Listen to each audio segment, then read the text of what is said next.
right. This episode could be called Maria driving in car. That's what we could call this episode. I love it. It's I'm a road warrior today. I actually feel like I'm just a road warrior in general lately. I'm doing a lot of driving, so I'm trying to do a lot of work and make the best use of my time in the car. But this morning I had to drive to Glastonbury for one job. Now I'm driving to Danbury because we leave on the bus at 3:30 for our scrimmage today at Mount Holyoke, and then that'll be a 3-hour bus ride, and then we'll have a 3-hour bus ride back home tonight. So I'll literally spend more time today in transit than I will not, which is not preferable. I don't think for anybody, but you got to do what you got to do. We got to get these gas prices down. My Jeep is guzzling here, guzzling away. Uh, the Mount Holyoke is what, Massachusetts? Yeah, it's in I think it's like Andover, Mass, or something like that. Which it really isn't like mile-wise that far, but when you're in a coach bus, you can only take certain roads, and then you're dealing with a little bit of traffic both here and in Massachusetts. Which it's funny. I don't want to get into our political like we did last week, but I've listened to a lot of podcasts over the course of the last week, and I was listening to the Joe Rogan episode with Donald Trump, which is long, but it's good. I mean, I thought our pod was long last week. This one it's taken me like 2 or 3 car rides to get through it all, but I was laughing because they were talking about how Newsom out in California wants to make everybody out there by, what is it, like 2028 or something, everybody go electric. But they have brownouts like every other weekend. So one of the first days that they put one of the electrical like plants out there, it browned out, and they couldn't even charge their cars. And it's like, imagine Yeah, if because we those all had rolling blackouts. The rolling blackouts is a yeah, real thing. yeah. It's like, it's kind of nutty to think about that. Like, yeah, let's go electric. Okay, and then we just like overpower all the grids, and then nobody can go anywhere. It is wild. It is wild. I always wonder in general. This is like politicians on both sides. Like sometimes I don't think, like, when people say things like, did they even think of did they even look into what would be required in depth, or is this just what we want to push? So Well, and just the expense, right? Like, to yeah. build all of these different things, and I don't know. It's kind of wild. Like I said, I listened to a lot of stuff this past week, and man, it got me like a little shook on what's going to happen over the course of the next week, seeing how this plays out. But there were some great pods out there.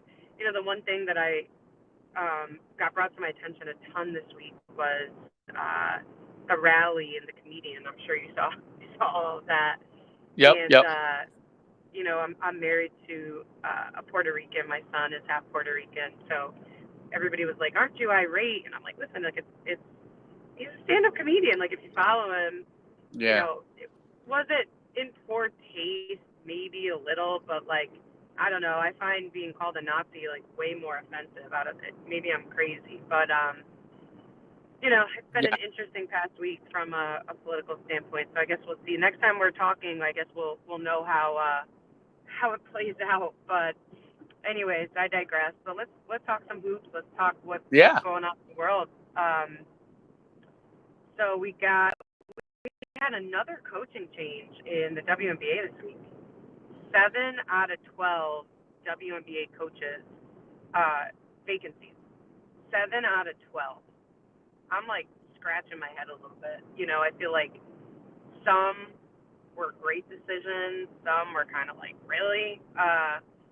So I'm very interested to see how it shakes out. My prediction is that Stephanie White, who left the Connecticut Sun, I think she'll end up being the head coach of the Indiana Fever, who also parted ways with Christy Sides last week as well.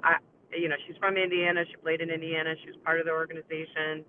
I think that was like a coup to get her back home. So we'll see how that shakes out. But did you see any of that? I did see a little bit of it. The what's interesting, I think, in the WNBA is that as the prestige has obviously gone up a ton, and the watch hours have gone up a ton. As you know, obviously with Caitlin Clark being so popular, and then you got Angel Reese, and so I think with that part of it, um, I think you get with it, you start to get some of the effects that you get in you know professional sports, that this happens all the time, like like in football, NFL, like season ends, it's like D-Day, like 10 guys are gone, 8 to 10 guys are almost gone almost immediately. Um, and you start to get that as it becomes more popular, as the product becomes more important from a financial standpoint, watchability standpoint, meaning it becomes less of purely like WNBA fans watching it, and you get more the casual fan. And as that happens, I think as the casual, which is what you want in the WNBA, obviously, because if the women want to get, if they're rejecting the CBA and they really want to get paid more, and to actually have people pay attention to that, you've got to get the casual fan paying for a lot of things, not just tickets, by the way, jerseys and all these other things, Yep. because to start to take away from those losses, and that's but the positive side of all of that, the negative side is coaches are getting fired and coaches are going to move and those kind of things. But the positive side is that I think you begin to up the type of coach that you have there. Not that those coaches are great coaches. Any coach is a professional coach, in my opinion. Whether they stink at being a professional coach or they're good at it, they're obviously an exceptional coach to get there, um, but to be hired. But in order to really get the casual fan, you're getting those people that will push the envelope. You get more coaches that will push the envelope, that will enhance the product, that will end up generating eventually, obviously, more money for the product, which eventually will generate more money for the women playing basketball, because the more money that flows in once you get out of the red and you get into the black from a financial standpoint, you start to get yourself in a situation where now people will take those demands from a CBA standpoint much more seriously, and say, hey, yeah, we could pay, we could not just the minimums and all those kind of things, but we could start to play star players real money, and those kind of things. Because I think ultimately that's the goal, right? And if Caitlin Clark was the star from this year, the girl from USC, if she's a star next year, I mean, I'm just along with Paige Beckers, and so you kind of get two stars that you're always gonna have a good guy, bad guy kind of thing. That's how sports are. But whoever the good guy and whoever the bad guy is, that's quote unquote good for the sport, in the sense that there's people that people are rooting for on either side, and that makes it much more popular. And I think that's one of the things too, that women in sports, especially basketball. I mean, other sports are different, but the dynamics of women's basketball, because the NBA owns the WNBA. I think the more we can and just embrace the fact that that's how sports is. Like, it's not like me versus you, black versus white. It's like sports. You need an enemy. You need a hero. You need a villain. Like, if you think about sports, even though it's real, right? It's a reality show, but it's actually happening. The real things are happening.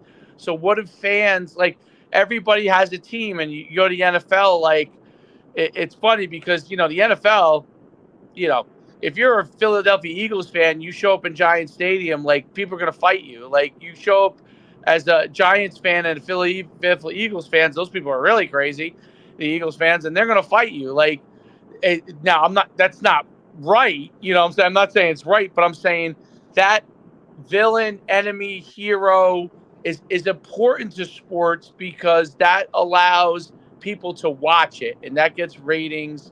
And even though the games are 100% real, the aspect of what the casual fans want, they want to gamble, they want to root for somebody, they want to they want to know who the bad guy is, and do I root for the bad guy? Do I root for the good guy? Like there are people that literally will choose who they think the villain. I mean, that just makes it fun, right? So, Yep. and I think that that's a key thing, and that's what you're going to have with these coaching things. I think that's going to happen more and more.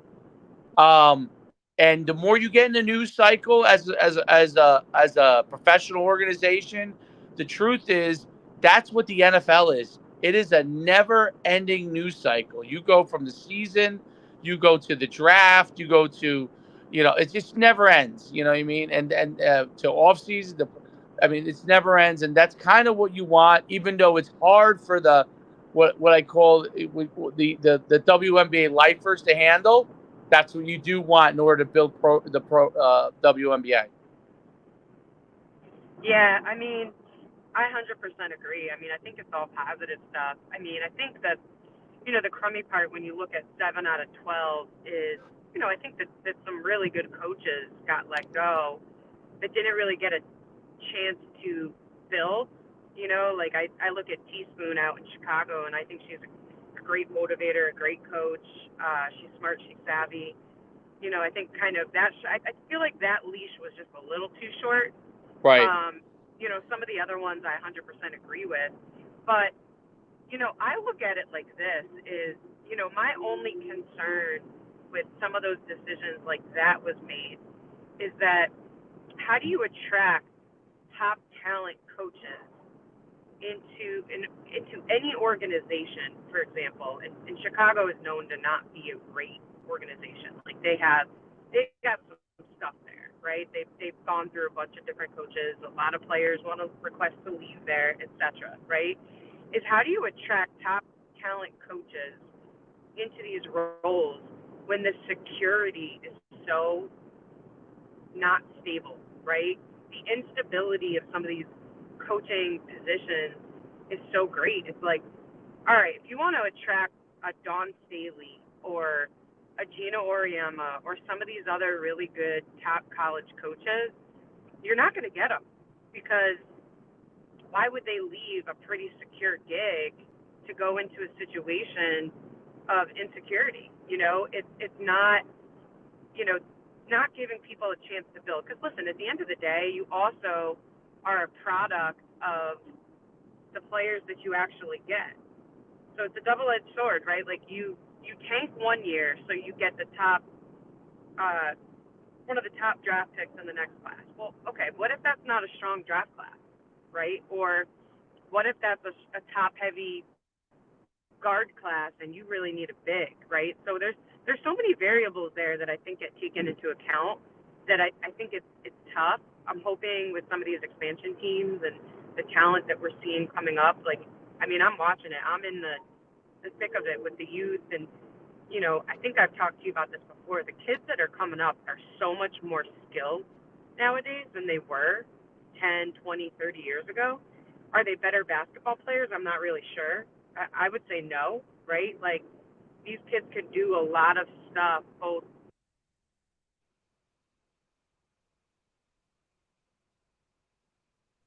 before. But are they better basketball players? No. So now, they're going to college for teach them the game in a specific way. But like you said, it's great for the sport. It's great that they're in the news. I think all of that stuff is really positive. And bringing it back now down to college, because we start college hoops this week, which I love. I got a quick question before. I got a quick question, Maria.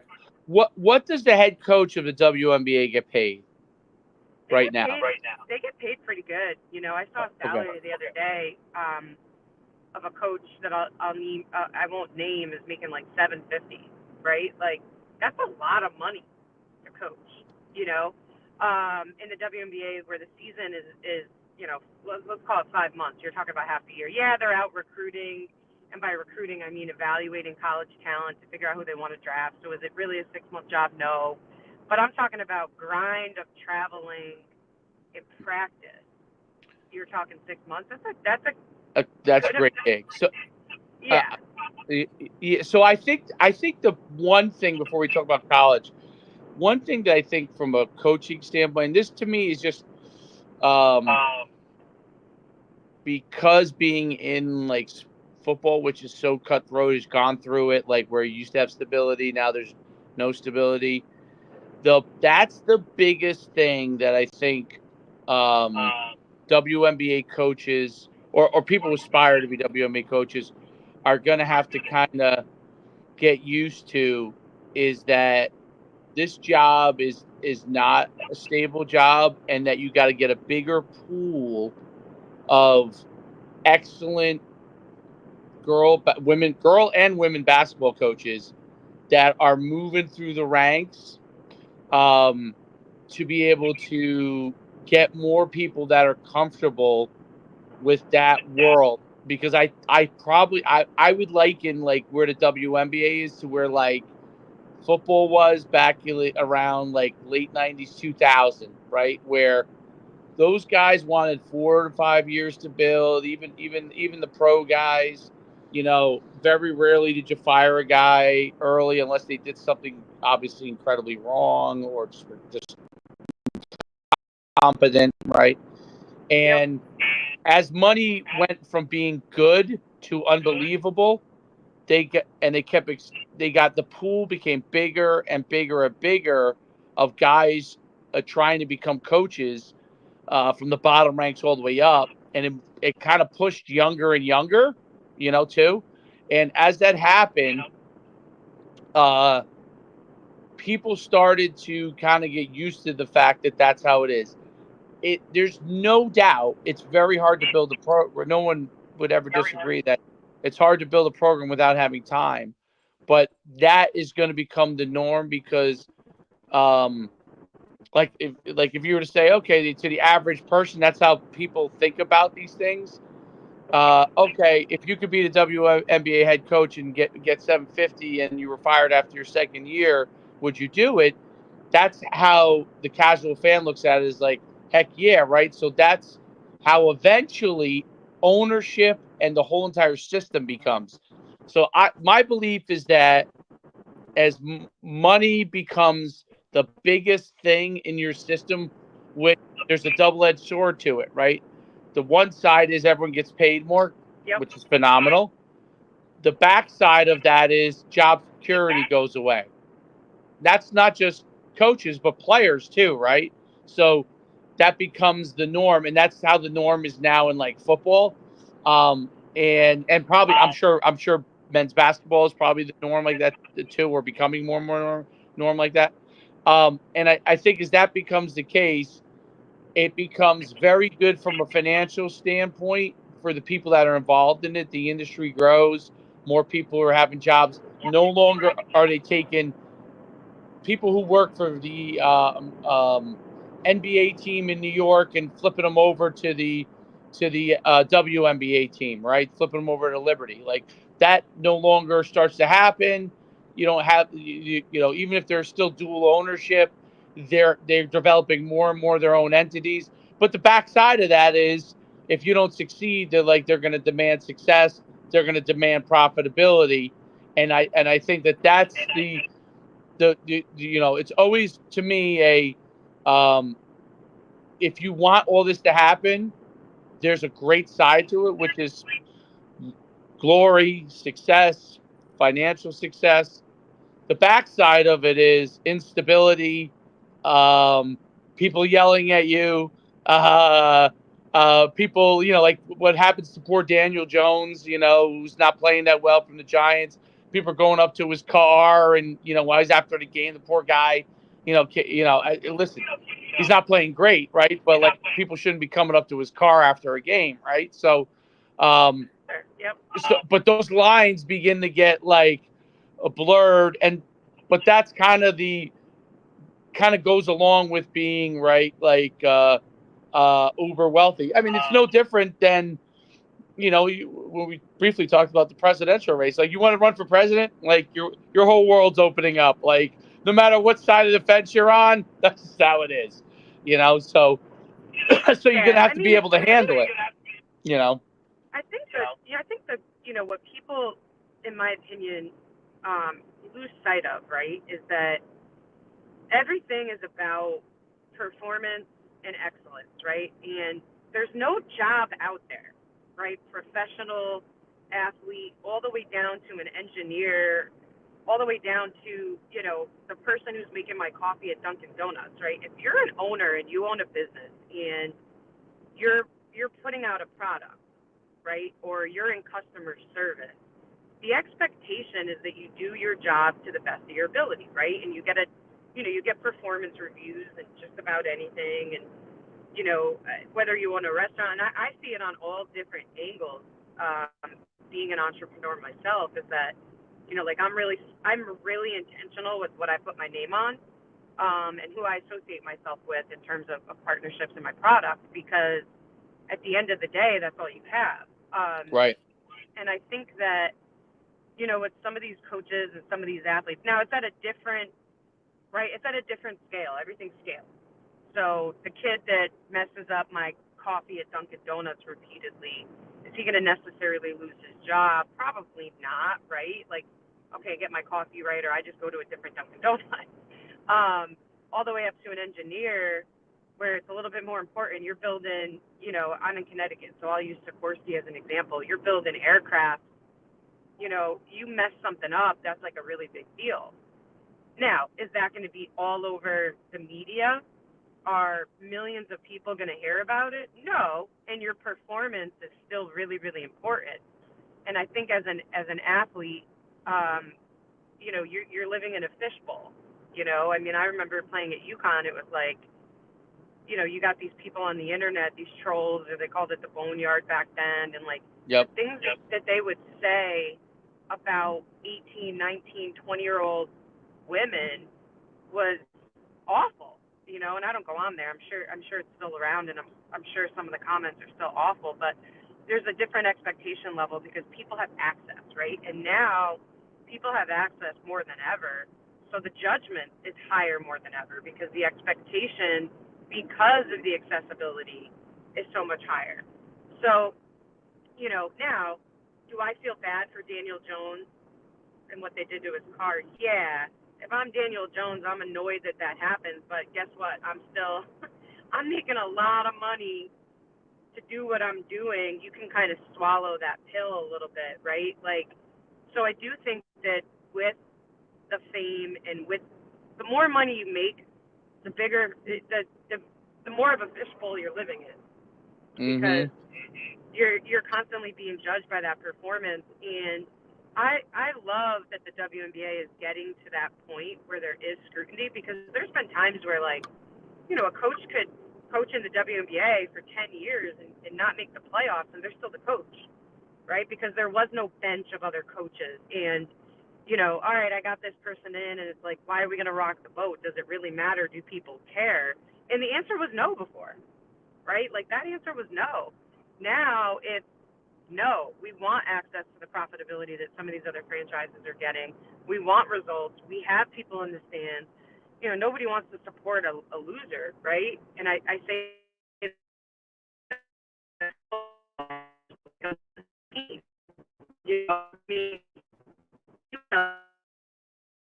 my Jets fan friends, right? And it's just like, it just gets worse and worse. Like, I watched the game last night, and the guy's running the ball, no one around him, into the end zone, and he drops it and gets a touchback. It's like, you can't make it up. But these Jets fans are diehards. Like, they're still wearing their green today because they got, they got the W, but still. So Yep. I think it's really positive that we've gotten to that point. But what people have to understand is, you get to a certain point in your career, whatever that is, and you're making a certain amount of money, or you're getting prestige, or you're in the media, comes this overarching judgment and ability to perform time, right? Like, every single time. And I think it's not cut out for everybody. Like, New York has got to be one of the hardest places to play in any sport, right? Like, New York is the toughest because media there are ruthless, and the fans are ruthless, and they want to win. Maybe Philly. I'll use Philly. The fans are a little ruthless, Philly, but they're also diehard. Well, Maria, I lost it real quick there, but she was talking about how important it is. So I think the big thing when you talk about the more that money gets involved and hopefully have her back shortly.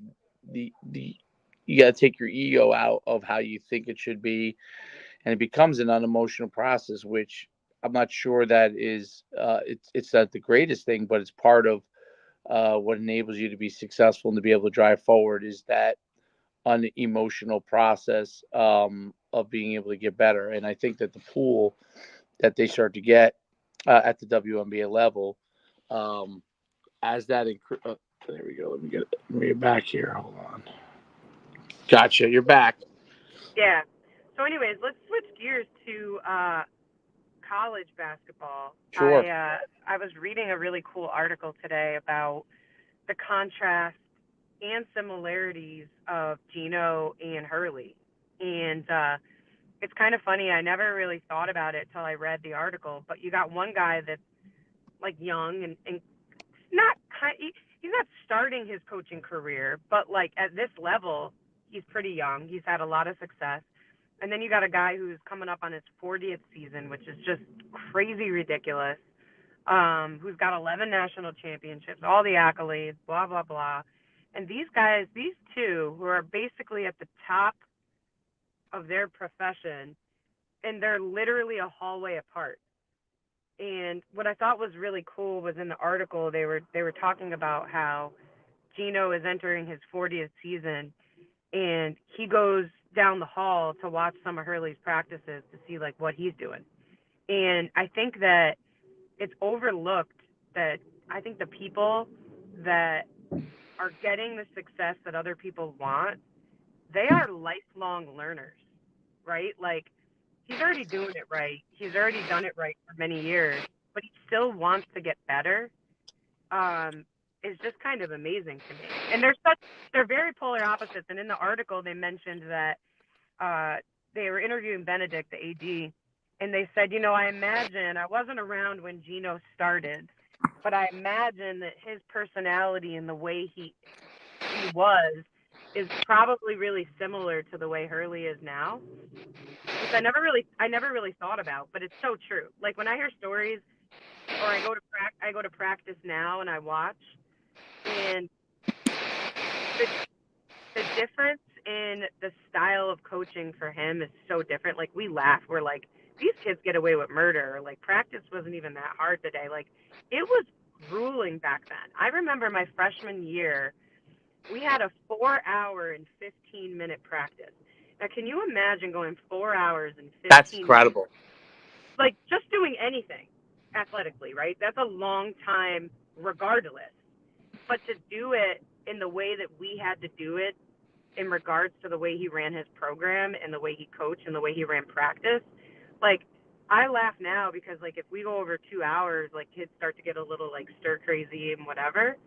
We went 4 hours and 15 minutes. That's actually mind blowing. Yeah, it's nuts. And I was thinking about it, and I texted one of my former teammates, and we were kind of laughing because it's so true. Like the kids nowadays, there is absolutely no way you could do that now. There's just no way. Like the generation's different, the toughness level is different. Like just the mental strain to have to focus for 4 hours and 15 minutes is so crazy. Forget about the physical strain that your body's in, but that happened a lot back then. Like practices were just so long. Well, I think one of the things too that people have learned is that it actually becomes counterproductive. So it's funny because when when I first came to UConn football, this will sound crazy, but and we had this when I was in high school too. This is in '92. We had what they call triple sessions. So triple sessions were you would practice. You would practice at 8 a.m. and then you would practice again at like I think it was like you practice at 8 a.m. You practice then at 11 a.m. and then you practice again in the late afternoon. So we used to have triple sessions when I first came to UConn, 3 practices. So those were I think there were 2.5 to 3 hour practices each, which was just mind blowing. You would never think to do that now. I mean, football's gotten away. They don't even have double sessions anymore. but uh, let alone three. But I think that yeah, that mindset shift. One of the funny things that I think uh, I, I I actually understand Gino's evolution in the sense because my father's a coach. He still coaches. He's coached track all these years. He's 83. And when he coached me in high school and before me, from my hear stories from when I was a kid and before that, he was a maniac. Okay, like an absolute maniac. Scream, yell. He used to scream at me. Like I remember, I was a 400-meter hurdler, and he'd be standing at the with 100 yards left, and he would be like, "What the get your fucking ass go!" Like I mean, that's how he was. And now he coaches. He coaches like for 25 years, the last 20 years or whatever. He's coached at a girls' school, and I would just hear him talking. Now he's at another place, um, but I would hear him talk about it, and it was just like, this is a grandpa. Like this is he coaches as a grandpa. Like he brings the girls water, the cross country girls. He would bring them water, the track. Like he would, when my son's playing sports, he's like, there's no need to go get crazy, about these things. Like try to take it down and not. So I'm like, is this the same guy that would be, screaming? So it's funny because I think and I'm not speaking for Gino, but I can speak a little bit for my father just because I talk to him all the time. As you get older, I think you want if you're a continuous learner like Gino is, and a good coach like my father's in the Hall of Fame since probably 2000. I mean, he's been in the Hall of Fame so long. I can't believe he's still coaching. Like he could be like 3 Hall of Fames at this point. But it's a situation where if they're a continuous learner, they start to identify things that they could do within their own physical capabilities as they get older, their own energy levels, and then also what they think becomes more effective as they kind of go through their own family things and their own children and people that they see come through, and they figure out ways that they think might be a better approach to get more out of the kids, which I think is really really interesting because your key attribute as a younger coach is your passion and your ability to outwork everybody, right? That's like your two of your key things because you don't have the wisdom or the knowledge base that somebody 65 years old have, or the skill, or no matter how smart you are, the just the reps as coaching, you don't have those that something like that Gino would have. And I think that allows them to, my theory is it allows them to evolve. They're still tough when they need to be, but it allows them to evolve their style around every single kid in a way that when they're, I don't know, 30 years old, their passion took you a long way. And I noticed that in football a lot because there's so many younger coaches out there, but the older coaches are wildly successful in football if they give them a chance because their knowledge base and their ability to relate to players. And I just look at the Chiefs, obviously the Kansas City Chiefs head coach and what he does, and they learn that ability as they become a grandpa, as they become older, to the patience that's required, right, of living life. Yeah, and I think you bring up some good points, and it's I think your perspective changes, right? Like I even look at myself as, I'll be 42 this month, and like even my perspective over the last 15 years, right? Like just your life perspective and how you move, right? Like how you flow through what you do changes when your perspective changes. And I think that's just such a crucial part of coaching because I think if you don't have some of that evolution, you become stale. And what I mean by that is I don't mean your coaching becomes stale, but the reason why you're doing it becomes stale, right? Like your why, if that's not constantly evolving and changing, like my why at 25 is very different than my why at 41. And I would assume that my why at 50 will be very different than my why at 41. And I think as you evolve as a person and your perspective on life and, what's important and how you move changes, it changes the way you do things. And it's like that old saying, like, I wish I knew then what I know now, right? Like, if we could all go back and morph into athletes in college, I think the majority of us would probably do things a little bit differently. Not everything, right? But even just something as simple as like maybe watching more film or dialing something in a little bit differently in your nutrition and your conditioning, etc.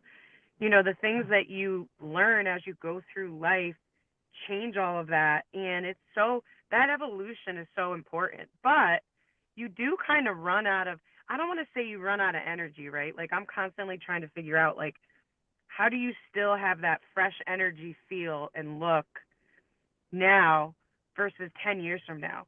And it's tough, right? Because life changes. You got different things going on. You're older, so your ability to be able to sustain long periods of time and do things changes.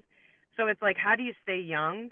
And I think with Gino, what he's done really well in regards to that, because I know he reads a lot, and I know he keeps himself around, younger coaches and getting different people in. But I think that he has stayed young through his players, which I think not all coaches have the capability to do, right? Like, you kind of get older and you stay in your old ways, and you don't kind of stay young through your athletes. You try to make your athletes older to you. And I think he's done a really great job of staying young through his players and his coaching staff. And I think the coaches that can coach, I mean, he's 70 at this point, which is just kind of crazy, right?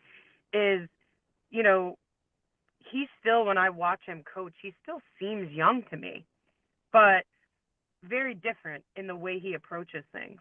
So I think that perspective and that evolution is really important, and it's really hard as a coach to be able to do that and still evolve. Like, I had like one of my kids the other day.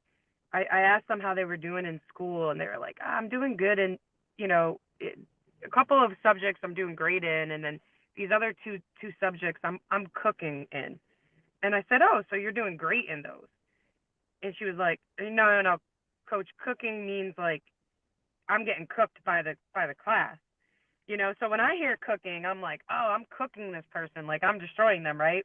Right. This isn't what these kids mean now. Something just as simple as that. Where, Well, like, it's if like you're cooked not, versus cooked. I'm cooked, they say. Because yeah, my well, my son says it now. He says, yeah, "Yep." He says that like, and like the word bet, right? Like, all these kids use like, all right, we're gonna do this. Okay, bet, coach. And I'm like, what are we betting on? Like, is there a wager? Like, I'm all for it. And then, like, I had to learn that bet means like, okay, I got you. Like, good. And I'm like, just something as simple as that, where, like, if you're not paying attention and learning some of these things, like, you become historic, right? Like, you're in a totally different era if you can't adapt and relate to this stuff. And as a coach, things like that are really important, because if you want to stay relevant with the kids that you're recruiting or the kids that you're coaching, something as stupid as learning slang is kind of important. Now, I probably sounded really old when I was like, didn't understand what, cooking or cooked or whatever meant. But now I know, right? So it sounds silly, but I think it means a lot to players when you start to try to understand their language and the way that they move, and you don't try to make them gravitate towards your language or the way you move. I just think there's just such a fine distinction there. Um, you're not going to hear me walking around with all this crazy slang, but at least now I can kind of understand and relate to some of that stuff, and it goes way beyond. I had a early practice yesterday morning, which we've typically gone like 5 to 7 at night. So this is the first time we've practiced in the morning, and I did that, so I could be at home and do the trick or treating and stuff with the kids, but also because I know when you're in college, like, you kind of want to do the Halloween thing too. And I was driving to practice early. It was like 5:30 in the morning when I had to leave my house, and I was trying to wrap my head around, how do I get these kids at this level to really buy in and start to move in a way of a growth mindset, right? Like, a growth mindset is, setting these things that maybe you don't think that you have, or maybe growth mindset for you is just being able to, extend your mid range or whatever. So before practice, I gave them two homework assignments, and one was I want you guys to come next week, and I want everybody's like define your why. What's your why? Why are you here? Why are you playing basketball at D3? And then the second thing was to define what growth mindset means to you.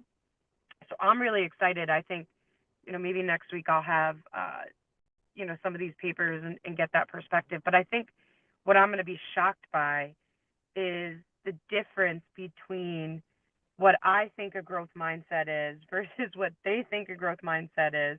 And there's no wrong answer, right? Because it's your answer. It's your belief. It's your whys are your whys. But I felt like yesterday it was really important in order to inject this concept of growth mindset to these young adults is what's our starting point? Like, what do you guys think this means?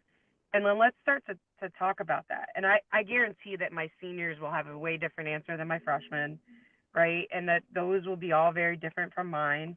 But I think that those dialogues, because kids like that stuff now, like you see more schools go into like that roundtable educational piece where you really talk about things and, how they make you feel and what are your actual opinions on this versus like that dictatorship of like, Yeah. learn this, you got to memorize this, and blah, blah, blah. Like, I remember being young, like, we never had discussions like that.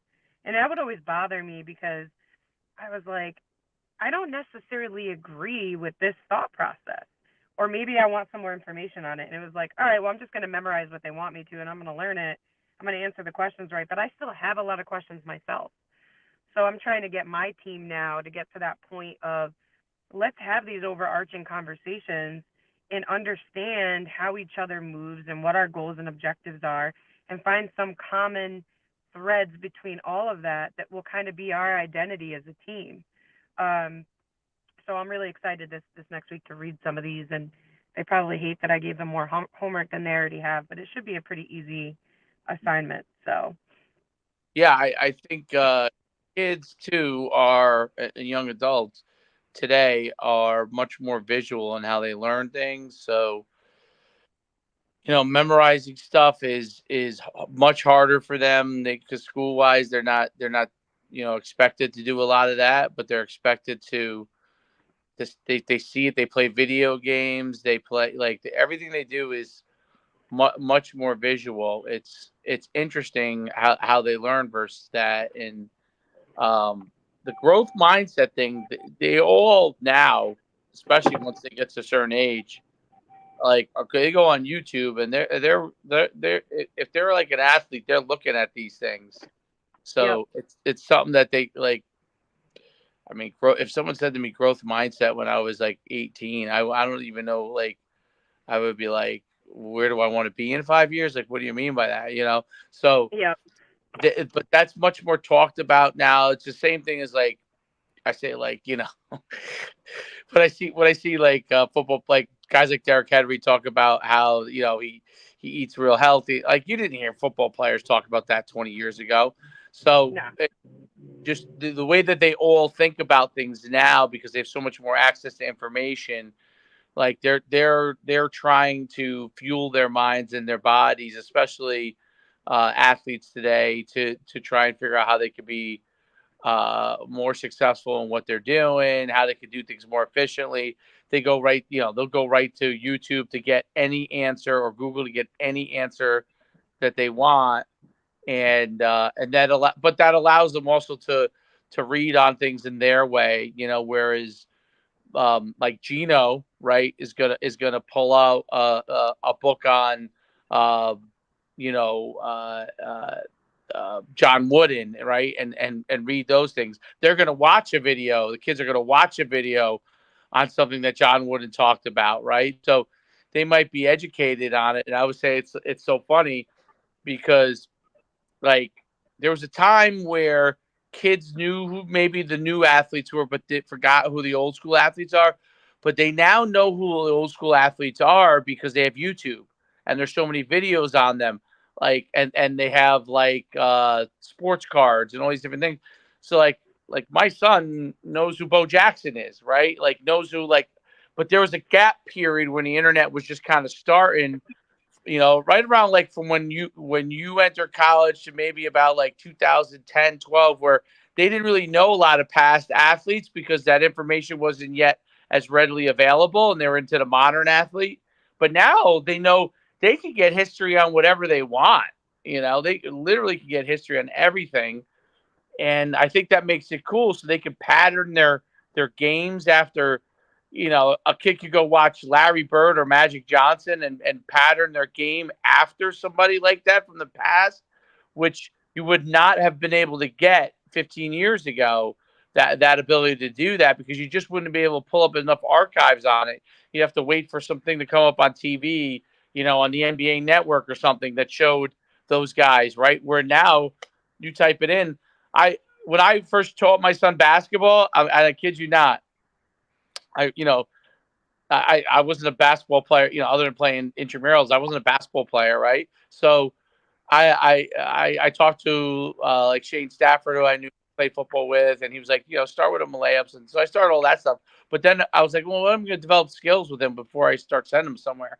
So I pulled up literally Pete Maravich's you video on YouTube. It's called Homework Basketball, right? And my kid would watch Homework Basketball and try to do all these different things that Pete Maravich from 1970 had up there, right? Which is just, I mean, think of how mind blowing that is. Like Yeah. he, he, you know, But by the way, the movie The Pistol, if you haven't had your son watch that yet, we that watch. used to be that used to be I shouldn't say used to be, it still is one of my favorite sports movies. And it's funny because I have it on VHS still somewhere. I don't even know if you can find it on DVD or whatever the heck it is now on streaming channels. But I used to go and try to find back down where my elementary school was. There was a train station there. So I used to take my basketball and try to dribble on the train tracks like he did in the movie. And Yep. it's funny you say that because back then that was that was how you learned a lot of stuff. Because I mean, kids nowadays, or just people in general, right, that are younger, they don't even realize it's so wild that like you can buy NBA League Pass and get access to any game that you want to watch, right? Like no matter where it is. Back in the day, it was like you were at the mercy of the maybe one or two games that were on TV for the week, and you had to hope that it didn't interfere with your mom's soap opera or whatever the heck they wanted to watch it and see, Right. right? Like, and you had to record the game on a VHS tape if you wanted to be able to rewatch it. But I remember watching a movie called Rad. I don't know if you've ever seen it. It's an old school movie. BMX. He's a BMX bike rider, and I was obsessed with the movie. I still love the movie. And I would, after the movie, right, like I would go out on my bike and try to do like the tricks and the whatever on my bike. But that's how you did things back then, right? Like that's how you Yep. emulated, which is still the case now when you're talking about like, your son has access to Larry Bird, et cetera, et cetera. But you were so limited in access back then. You know, you kind of had it, and you would have these little nuggets here or there. Now it's so crazy the amount of access that they have, and that's why I feel like kids are coming out more skilled because they have access to watch these really skilled people, right? Or how people did things and how they did this or that or how they built up. And I think a big thing too with these kids that you didn't mention in terms of like health, nutrition, etc.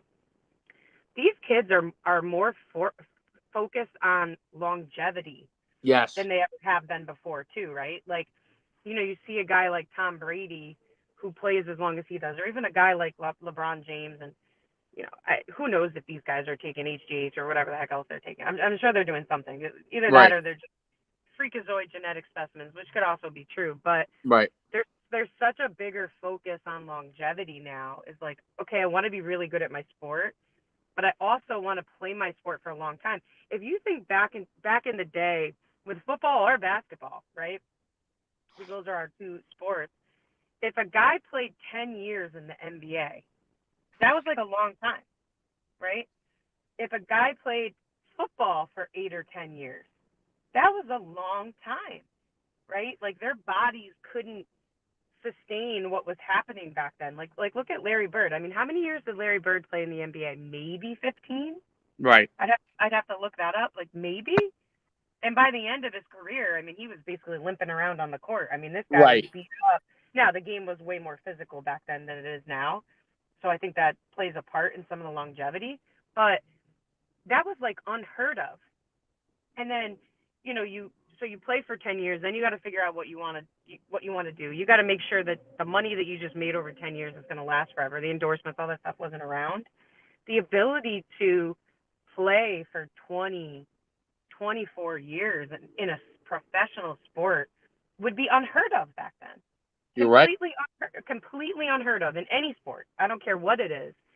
Um, but again, to your point, the access to nutrition, the access to stuff on longevity and how to preserve your body and recovery and all the things that we have now. I mean, these kids have no idea how lucky they are that they have this stuff. I mean, it's kind of wild. But it's so interesting. It's so true because and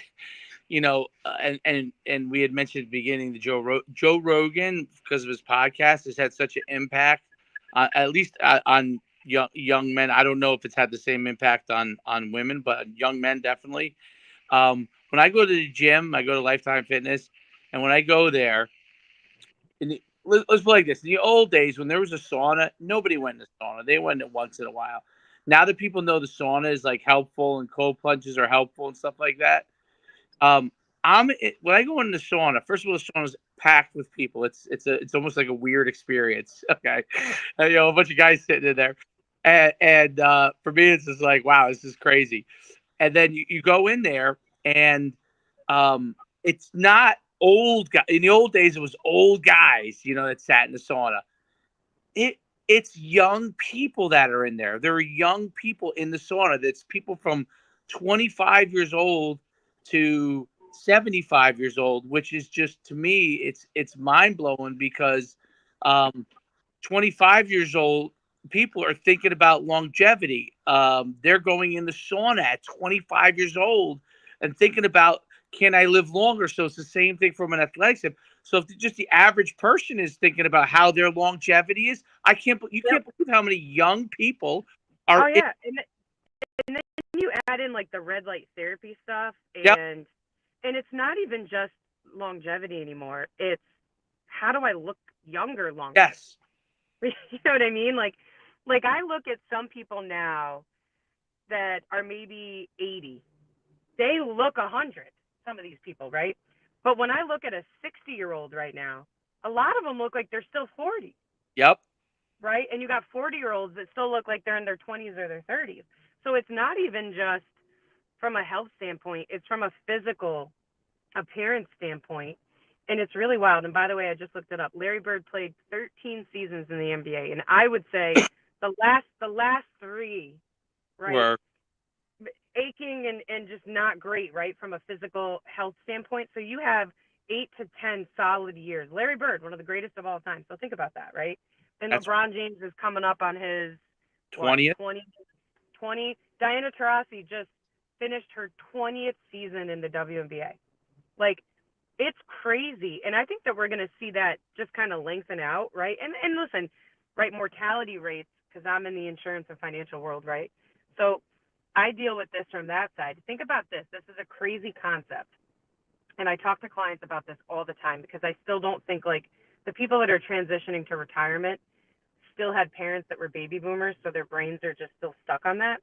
So back in the day, you went to work at 22 years old. You stayed at that job for 40 years. You retired at 65, got your Social Security, your pension, whatever. If you lived another 10, 12 years, right, that was a lot back then. Now, you got people that aren't starting work until their 30s, right, in a real job. They're working till 65. They are now living to be 95. Right. So your retirement now in many cases is just as long as your working years. And in the financial world, what's happening is that people haven't saved enough money to be able to sustain living longer, right? Which is why you see a lot of these retired folks working at Home Depot or working wherever and picking up a side job because they don't have enough assets accumulated to be able to sustain being retired as long as they were working.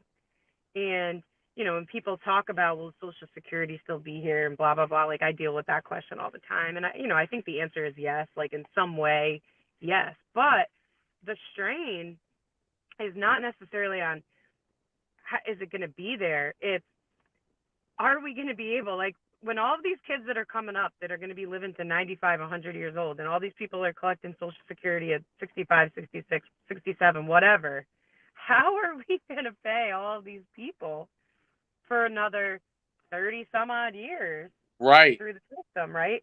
Like, it's such an interesting phenomenon, and you have to make so many changes. And, obviously, I try to get out and tell young people as much as I can, like, the second you get a job, start putting into your 401k, man. Like, put above the match, put aside, because everybody wants their money now and they're not preparing for the future. But these athletes, in a way, they are starting to think about that in Yeah. many different ways, and it's really cool to see. I mean, we could talk about that forever. Unfortunately, I have like 2 more minutes before Yeah. I Well, hop into my. let's wrap it up. It was great. I mean, Yeah, we cover a lot of great stuff, and and if next week we'll talk some more. Next week we will we'll have know, a guest. like you said, Yeah, who is El Presidente next week. So yeah, yeah. It's gonna be. I think it's gonna be a wild week. I might just like give my players the day off on Tuesday and hide in my house, because who the heck knows what the heck is gonna happen out there. I don't even. I The already only thing I voted. want to I do is already get. voted. Yeah, So I wish I did that. I should try to see if there's anywhere I can go on Monday, because I just don't want to deal with the hoorah. But yeah, I don't know. It's a really important election. Hopefully it won't be too crazy, although I imagine that it will be. So I'm sure we'll have some fun stuff to talk about next week. no doubt about it. Well, you enjoy your scrimmage. Get that done. Thank That'll you. be a good time. It'll be fun to get right back in the mix there. I'm curious Yep. to talk about that too when you we talk next week too. So, Sounds good. all right, till next time. We're out on Conlon's Corner.